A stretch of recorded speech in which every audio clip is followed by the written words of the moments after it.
Disclaimer. We strongly support Article 19 of Indian Constitution about freedom of speech and expression. We respect all religions. Our intention is not to hurt anyone's religious or social sentiments. This video, including examples, images, and references, are provided for entertainment and educational purposes only, and channel does not promote or encourage any illegal activities. Our aim is only to awaken the society. तो आखिर इस्लाम में ये चीज क्यों है कि अगर कोई दूसरा हमारे रिलीजन में आता है तो हम बड़ा वेलकम करते हैं, लेकिन अगर यहाँ से कोई जा रहा है तो उस बेचारे की जान खतरे में पड़ जाती है। कई लोगों को मैं देखती हूँ जो इवन यूट्यूब पर भी काम कर रहे हैं, उन्होंने भी मास्क लगाया होता है, अपनी लोकेशन नहीं बता रहे होते, छुप कर बैठे होते हैं। क्यों हम उनकी जान के पीछे पड़ जाते हैं? अगर वो नहीं रहना चाहते तो उनको चले जाना चाहिए, लेकिन हमारे यहाँ ये क्यों है इस्लाम में कि आप छोड़ेंगे नहीं, हर तन से जुदा वाली स्टोरी शुरू हो जाती है। ये कहाँ से आ गया?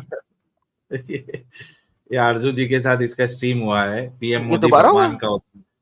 हाँ ये परमानेंट अभी पैनलिस्ट हो गया आरजू जी के वहां पे, मतलब आते जाते रहता है वहां पे, और वो भी खेलते रहती है। अच्छा, आरजू जी तो पाकिस्तान में थी ना? अरे पाकिस्तान में रह के बहुत डेयरिंग वाला काम करती है भाई। अरे उसने पीछे महात्मा बुद्ध की तस्वीर रखी हुई है। हाँ वही तो, फिर बिंदी भी लगाई हुई है। हाई बिंदी तो देखी ही नहीं मैंने। अल्लाहू अकबर, क्या बात है जी, क्या बात है। मैडम साहब जरा सुनते हैं मौलाना साहब की बोंगिया। मैं आपसे यही पूछ रही हूँ मौलाना साहब के, जो लोग इस्लाम में आए चले उनकी तो तादाद पता होती है, लेकिन जो बाहर निकल रहे हैं उसकी क्या वजह है? और वैसे तो जो लोग कहते हैं जो इस्लाम को छोड़ रहे होते हैं उनके लिए भी कह दिया जाता है कि जी इनका हम सर तन से जुदा कर देंगे, उनकी जान खतरे में पड़ जाती है, बेचारे मास्क लगा लगा के बैठे होते हैं, अपनी शक्लें छुपा रहे होते हैं। तो आखिर इस्लाम में ये चीज क्यों है कि अगर कोई दूसरा हमारे रिलीजन में आता है तो हम बड़ा वेलकम करते हैं, लेकिन अगर यहाँ से कोई जा रहा है तो उस बेचारे की जान खतरे में पड़ जाती है। कई अच्छा, ये बैंड बड़े बड़े जबरदस्त तरीके से आरजू जी बजाती है, डरती भी नहीं हो और हिपोक्रेसी भी बता रही है कि अंदर कोई आता है तो तुम लोग बड़े खुश हो जाते हो, आओ भक्ति करते हो, तो जाता है तो फिर सरतन से जुदा की बातें की होती है। सलूट है यार आरजू जी, आपको सलूट है। लोगों को मैं देखती हूँ जो इवन यूट्यूब पर भी काम कर रहे हैं, उन्होंने भी मास्क लगाया होता है, अपनी लोकेशन नहीं बता रहे होते, छुप कर बैठे होते हैं। क्यों हम उनकी जान के पीछे पड़ जाते हैं? अगर वो नहीं रहना चाहते तो उनको चले जाना चाहिए, लेकिन हमारे यहाँ ये क्यों है इस्लाम में कि आप छोड़ेंगे नहीं, हर तन से जुदा वाली स्टोरी शुरू हो जाती है। अच्छा, इन्होंने जो सवाल किया था वो इस्लाम के बारे में किया था, ठीक है, ये चीज आप ध्यान में रखिएगा। अब ये इस्लाम से आते आते ये किस तरफ पलटी मारेगा ये हम अभी सुनेंगे। देखिए, मैं आपको एक चीज बता देता हूँ, ये उस जमाने की बातें हैं नबी पाक सल्लल्लाहु अलैहि वसल्लम के वक्त की। उस वक्त जब कोई आदमी इस्लाम में भी आता था तो उसको कैसी कैसी यातनाएं, कैसी कैसी सजाएं दी जाती थी। उसको गलियों में घसीटा जाता था, गर्म रेत पर लिटा दिया जाता था, आग के अंगारों पर लिटा दिया जाता था, ऊपर से पत्थर रख दिया जाता था, पता नहीं क्या क्या उनके साथ नहीं किया जाता था। पॉज करना। इन लोगों के पास सिर्फ और सिर्फ एक ही बंदे का याद है, उसके अलावा मुझे किसी को नहीं दिखा सकते। बिलाल। और बिलाल एक नॉर्मल बंदा नहीं था, ही वाज अ स्लेव। तुम लोग अपने स्लेव के साथ क्या करते रहे हो तुम्हें नहीं पता? एक गुलाम को तुम ये बात कर रहे हो, आजाद बंदे का दिखाओ ना मुझे। उमर के साथ क्या किया था जब उसने इस्लाम कबूल किया था? अबू बकर के साथ क्या किया था जब उसने इस्लाम कबूल किया था? अली ने क्या के साथ क्या किया था जब उसने इस्लाम कबूल किया था? मुझे कौन सा आजाद बंदा तुम दिखा सकते हो उसके साथ क्या हुआ जब उसने इस्लाम कबूल किया? मोहम्मद मदीना आया, इतने कुफार ने इस्लाम कबूल किया, क्या हुआ उनके साथ? मोहम्मद अपने साथ 97 पीपल लेके गया हिजरत में, क्या हुआ था उन 97 लोगों के साथ जब इस्लाम कबूल किया? किसको लिटाया था गर्म रेत पे? किसको आग लगाई थी? किसके ऊपर पत्थर रखे थे? The only argument you have कि ये कुछ हुआ, ये एक गुलाम बिलाल हबशी के साथ हुआ, और वो भी सही हदीसों में नहीं है। इतना सारा कुछ जो तुम बता रहे हो, तुम सीरा की किताबों में से लेके बता रहे हो और तरीक की किताबों में से लेके बता रहे हो, जिनमें से कई बातें जो है ना अभी ज़ईफ हो जाएंगी जब मैं तुम्हें कहूंगा मेरे सामने रखो। तो तुम एक बंदे के ऊपर पूरा जर्नलाइज कर लेते हैं यार। ये लोग कितने बेगैरत है साहिल यार।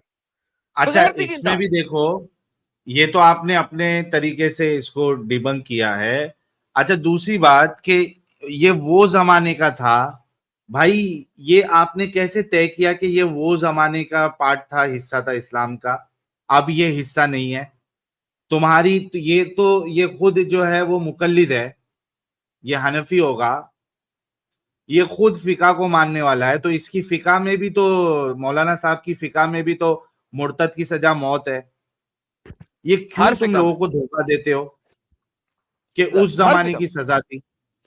जलाओ फिर अपनी फिका की किताबों को जलाओ, और एक हदीस बता दो ना कि जहां पे अल्लाह के रसूल ने कहा है कि ये मुर्तद को जो मैं कत्ल करने का हुक्म दे रहा हूं, जिसने दीन बदल दिया उसको कत्ल कर दो, ये सिर्फ उस जमाने के लिए। जरा बताओ तो सही,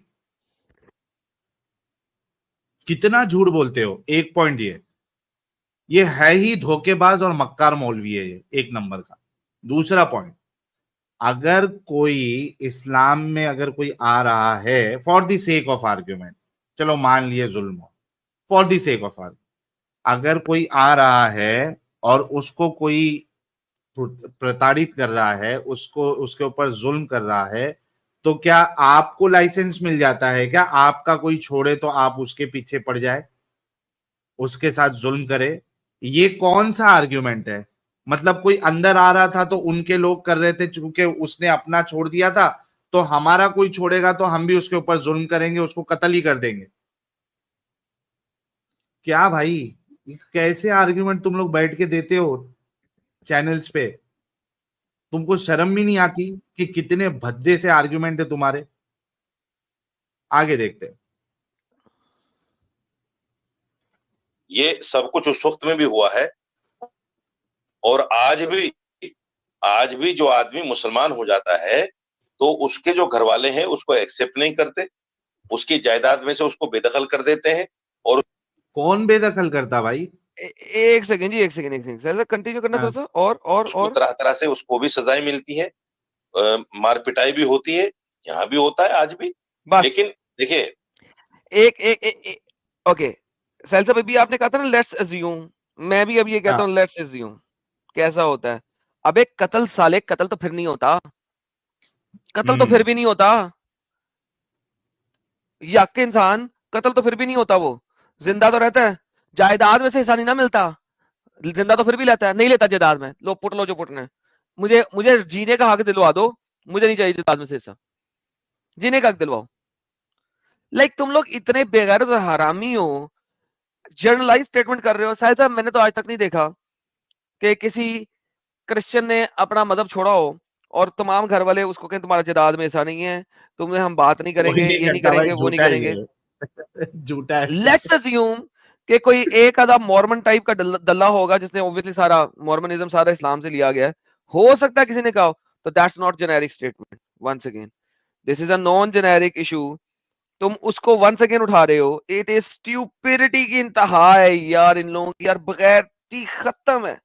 मैं कहता हूँ यार इनमें गैरत क्यों नहीं है साहिल भाई? बिल्कुल। और ये कोई रिलीजियस स्क्रिप्चर का पार्ट भी नहीं होता है। अगर कोई इंडिविजुअली कोई इक्का दुक्का कर भी दिया तो that is not part of religion के किसने अगर हिंदुइज्म छोड़ दिया या सनातन छोड़ दिया या क्रिश्चियनिटी छोड़ दिया तो उसको कत्ल कर दो। This is not part of the religious scripture. और तुम्हारे वहां पे कत्ल करने का it's part of your religious scripture, it's part of your शरा, it's part of your fake. तो भाई दोनों को कंपेयर करने से पहले मौलाना थोड़ा शर्म कर लो। कितना धोखा दोगे? हम लोग बैठे तुम लोग के धोखे को पकड़ने के लिए। आगे देखते हैं। सर वो एक गाना है ना, जैसे मुल्क में आती है मगर याद आती नहीं, वो क्या गाना था यार? ये वही हिसाब किताब है, शर्म आती नहीं इनको, याद आती है मगर आती नहीं, बस शर्म की नहीं, याद ही आती है। हाँ सर, वो बचपन में नाई ले गया था, जो बाकी रही सही है वो उन्होंने बेच के खा ली। मार्क ट्वेन भाई ने एक बड़ी सी लाल मिर्ची दी है $100 की। कह रहे हैं hope you guys can live a free life someday soon, basic freedom like walk around without mask. यार देखिए ऐसा हो जाए तो बड़ी अच्छी बात होगी। अभी तो बड़ी दिक्कतों के साथ छुप छुपा के जीना पड़ता है। यार मेरा एक मसला जरा हल हो जाए ना तो मैं तो बिंदास घूमूं, जरा वो मसला हल हो जाए। मैंने फिर से कुछ लोगों को कांटेक्ट किया है कि वो चीज मुझे मिल जाए, तो वो मिल जाएगी तो फिर मेरा मसला हल हो जाएगा। फिर तुम्हारा भाई जो है किधर भी घुस जाएगा। क्या कोहिनूर का हीरा मांग रही है? नहीं, अपनी सेफ्टी के लिए। तो अच्छा, कोई बुलेट प्रूफ जैकेट मांग रहे ला? देखते हैं।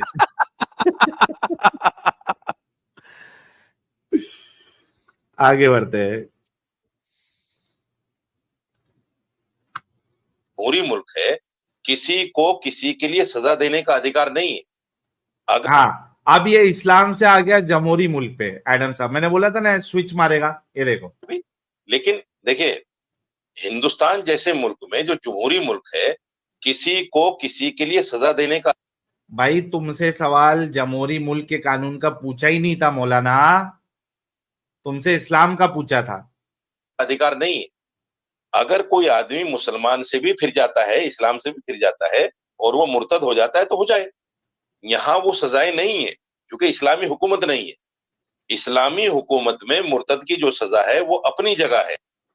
अच्छा, क्या है? अब ये फिर से अपनी अपनी जगह, लेकिन है क्या? मौत। लेकिन ये बताता है, इस्लामी हुकूमत नहीं है, तो इस्लामी हुकूमत होने की वजह से यहाँ किसी को सजा नहीं दी जा सकती। किसी को मौत की सजा पहले बता चुका है ना वो। ओके, ठीक है, लेकिन अच्छा, मुल्क लेकिन नहीं इसकी है। हिपोक्रेसी नहीं, ये झूठे को देखो। अभी इसने स्टार्टिंग के जब सवाल किया था तो उसने कहा था कि ये सजा जो है वो उस दौर की थी। याद है आपको एडम साहब? हाय हाय हाय हाय हाय हाय हाय हाय हाय, अभी क्या कहा था पकड़ा ना थोड़ी आपने? देर पहले, 2 मिनट पहले। फिर से लगा देता हूँ। अभी थोड़ी देर पहले कहा था कि उस दौर के लिए थी वो। अब कह रहा है कि अगर इस्लामिक हुकूमत है रहेगी तो उसको ये सजा मिलेगी। तो भाई वाह, पहले तू सही बोल रहा था या अभी तू सही बोल रहा? मतलब बैठ के इतने 2 मिनट में इतना झूठ कौन बोलता भाई? अब ये 2 मिनट भी पूरे नहीं हुए, वो तो हमने साथ में टिप्पणी भी चाह दी है, इसलिए 2 मिनट हो गए। उसने तो ये 1 मिनट भी नहीं 2 मिनट लिया के बोलने अंदर दिया। कौन ऐसा झूठ बोलता भाई? ये कितना झूठा मक्कार है, आप लोग खुद अंदाजा लगा लो। अब भी स्टार्टिंग ही इस बात से किया उसने कि वो दौर के लिए थी वो सजा। अब कह रहा है कि इंडिया जमहूरी मुल्क है, डेमोक्रेटिक कंट्री है, तो यहाँ पे कोई इस्लाम को छोड़ना है छोड़ दे, इस्लामिक कानून होता तो उसको ऐसी सजा मिलती। वाह भाई वाह, वाह रे मौलाना हो। मोमिनो सुन रहे हो? गैरत तो है बहुत, मगर आती नहीं, आती नहीं, आगे को आती किसी नहीं। तरीके से प्रताड़ित नहीं किया जा सकता। ये मेरा अपना मानना है, क्योंकि हमारे हमारे देश का जो संविधान है वो इसकी कतई इजाजत नहीं देता। अरे क्या गजा यार, इमरजेंसी रिलीफ आ गया भाई। गजा इमरजेंसी रिलीफ संविधान आ गया। में हर इंसान को आजादी है, वो किसी भी धर्म पर, किसी भी मजहब पर रह सकता है। तो भाई तेरे से पहली बात फिर से मैं कह रहा हूं मौलाना साहब, संविधान के बारे में, जमहूरियत के बारे में, इंडिया के बारे में आपसे सवाल ही नहीं किया गया था। आपसे तो इस्लाम के मुतालिक सवाल किया गया था। आगे अभी फिर स्विच मारे गए अपनी इच्छा अनुसार।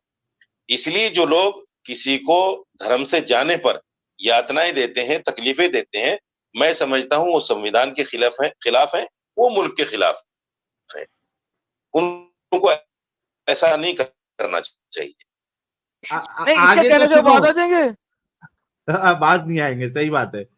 अच्छा ये आगे देखो, फिर इसका जो है ना यू टर्न देखो। एक मिनट रुको। नहीं करना चाहिए।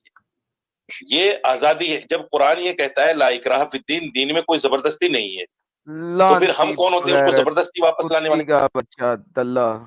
अरे डंगर मौलाना, अगर इस आयत से मुर्तद को आजादी है कि वो इस्लाम छोड़ दे, फिर जो तूने कहा कि इस्लामिक मुल्क में उसको मौत की सजा होगी, तो ये आयत का क्या करोगे फिर ये आयत खा जाओगे जैसा बकरी ने आयत खाई थी? मतलब वो आयत पेश करके कह रहा है कि इस आयत की रोशनी में हर किसी को हक है अपना रिलीजन चूज करने का, छोड़ने का, और फिर ये भी कह रहा है कि इस्लामिक मुल्क में उसको मौत की सजा है। फिर ये आयत का क्या करेगा? कितने डिसीवर होते हैं ये मौलाना है। आप लोग देख रहे हैं भाई लोग, और मोमिन हजरात जितने लोग सुन रहे हैं, समझ में आ रहा है कुछ कि कितने बेवकूफ और कितना झूठ और धोखे से ये लोग बात करते हैं? समझ में आ रहा है आप लोगों को इसका झूठ? देखिए अभी ये 3 मिनट भी पूरा नहीं हुआ है वीडियो, मैंने इसके इतने सारे झूठ आप लोगों के सामने बताए।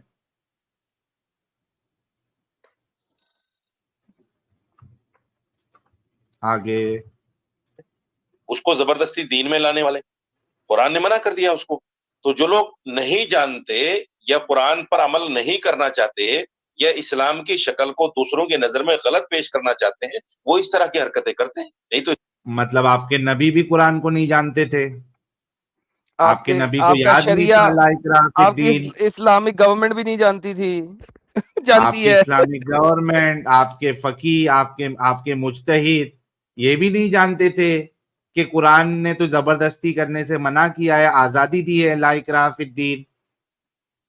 फिर कैसे उन्होंने मुर्तद की सजा मौत की रख दी, अगर ये कुरान की आयत जो है उनको आजादी दे रही है। मौलाना कितना झूठ बोलोगे। इस्लाम में तो नहीं है ऐसा कि भाई अगर कोई मुर्तद हो जाए तो उसकी जान मार दो। आप देखो यार कुत्ती इस्लाम माँ में का तो ये बच्चा, नहीं अभी है। तो तूने बोला है। फिर झूठ, अभी बोल रहा है इस्लाम में तो ये नहीं है कोई मुर्तद हो जाए तो उसकी जान मार दो। ये मेरे मुंह को भी क्या हो जाता है जान वर्ड ही नहीं निकल रहा था एक्साइटमेंट में। तो अभी देखो, अभी पलटी मारा, पहले बोला सजा है, उसके पहले बोला वो टाइम पे सजा है, अब ये बोल रहा है कि इस्लाम में है ही नहीं कि मुर्तद का कत्ल करो। तू बोलना क्या चाह रहा है मौलाना क्या करेगा मौलाना यार। ये तो उस जमाने में होता था, और उस जमाने में भी इस्लाम और किसी दूसरे धर्म की वजह से नहीं होता था। ये उस जमाने का रिवाज था, एक तरह से फैशन बन गया था, क्योंकि जब फैशन बन गया था बोलते एडम साहब यार कत्ल फैशन बन गया था साहिल साहब, कत्ल फैशन है, कत्ल अब फैशन है। ये फैशन बन गया था यार। आज इतनी गालियां निकाली है ना कि अभी मुझे जाके कोई शराब की 2 बोतल लेनी पड़ेगी, उससे मुंह कुल्ली करूंगा, इतनी गालियां निकल गई आज यार। फैशन बन गया था यार मौलाना, यार कुछ तो शर्म कर। जब नए नए लोग इस्लाम में आने लगे तो उस वक्त में लोगों के साथ जो तकलीफें हुई, आज भी जो हमारी मजहबी किताबों में जो सहाबा कराम के वाकयात मिलते हैं, उनको पढ़कर कलेजा मुंह को आ जाता है। आज भी कलेजा चबा लिया गया और पता नहीं क्या क्या कर दिया गया, ये सब कुछ है। कलेजा चबाया जो है वो तुम्हारे किसी के रिलीजन छोड़ने पे कलेजा विलेजा नहीं चबाया था कि सामला लेने लड़ाई रिलीजन की छोड़ बेस दिया के ऊपर था। बुनियाद पे। हाँ, वो लड़ाई जंग की बुनियाद पे था, झूठे। आज भी किताबों में मौजूद है। उसके बाद में फिर इस्लाम ने भी एक सजा रखी कि भाई जो इस्लाम से फिरेगा उसकी सजा ये है, लेकिन ये उस जमाने के लिहाज से है। आज हिंदुस्तान में ये सजा यार कितना एक नंबर का दल्ला है यार, दलाल है, इसको यार दलाली के अड्डे पे बिठा दे भैंचोद, वो अच्छा कारोबार करेगा दलाल। फिर बोलता है कि उस जमाने का था, इंडिया में लागू नहीं है यार। लेकिन कितना इसे पलटी मारा ना अपनी बात से, ओ बाप रे बाप। जो शरीयत की सजा है वो कहीं भी एप्लीकेबल नहीं है। जैसे शराब पर सजा है वो भी एप्लीकेबल नहीं है, जो जिना पर सजा है वो भी एप्लीकेबल नहीं है, तो फिर मुर्तद होने पर जो सजा होगी वो कैसे एप्लीकेबल हो जाएगी? अगर कोई करता है तो वो इस्लाम के खिलाफ करता है, इस्लाम संविधान के विरुद्ध करता है, इस्लाम के खिलाफ करता है साले झूठा बगैरत। मगर 12 लोग तो घबराते हैं, मैंने कई लोगों को देखा है जो अपनी लोकेशन भी नहीं बताते, अपना चेहरा भी छुपाते हैं और मतलब तो पाकिस्तान के आरजू काज़मी पाकिस्तान का डेटा कलेक्ट कर, बता के तुझे क्या वो नामूस रसालत के ऊपर जो हमारे एक्स मुस्लिम के पूरे खानदान को मारा गया है वो क्यों नहीं बताती है तू? रजा के बारे में और बाकी लोगों के बारे में पाकिस्तान में डेली हो रहा है, बताती नहीं है। हद हो गई, फिर भी तू बचा रही है। नहीं लेकिन भाई मजबूरी है ना भाई, वो पाकिस्तान में बैठी है भाई आरजू जी, समझो थोड़ा। एडम साहब इतना ही उसको पेल रही है मौलाना साहब को, यही बड़ी बात लेकिन है। इस्लामी मुसलमानों के लिए ना पेल रही, यही तो बात बता रहा हूँ आपको। मुसलमान इस इंटरव्यू को देखेंगे, वाह वाह वाह वाह हमारे मौलाना साहब ने कितनी अच्छी बात की है। मुसल्टों के लिए नहीं ना पेला उसने, हमारे लिए पेला है। हमें नजर आ रहा है कि क्या क्या मसले चल रहे हैं, मुसल्टों को तो नहीं नजर आ रहा साहब। तो ये तो इसी वजह से तो हम यहाँ पे उसकी पोल पट्टी खोल रहे हैं ना। अभी एडिटर साहब सुन रहे हैं तो ये अलग से इसको रिएक्शन वीडियो को डालिएगा। गैरती लोग ये साहिल साहब, देखिए मुझे इसी वजह से जो लोग हैं ना ये पसंद नहीं है, जो कहते हैं ना मुल्लाओं का दीन फर्क और असल इस्लाम फर्क, और ये जो first version of x Muslims हैं, मुझे इसी वजह से ये लोग पसंद नहीं है। ये लोग इनकी जलेबियां सुन के इन्हें प्रॉपर आंसर नहीं करते। They cannot. You have to say I am an ex-Muslim. लो पुटो जो पुटना है, फिर आओ. Like this is like आपने किसको सिखाना है? नॉन मुस्लिमों को सिखाना है. नॉन मुस्लिमों को तो सिखाना ही सिखाना, वो सीख जाएंगे. असल में मुसल्टों को सीधा करना है, और उसके लिए you have to stand firm कि मैं एक्स मुस्लिम हूं. आओ भाई, ये देखो ये हो रहा है, ये देखो ये हो रहा है, ये देखो ये हो रहा है. You know? जी. सॉरी यार, तो भाई ये फेवरेट है या ना नहीं, लेकिन मैं थोड़ा सा बिल्कुल सही है. तो ये अलग से जरूर डालिएगा ताकि ये झूठे मौलाना की पोल सभी लोगों के सामने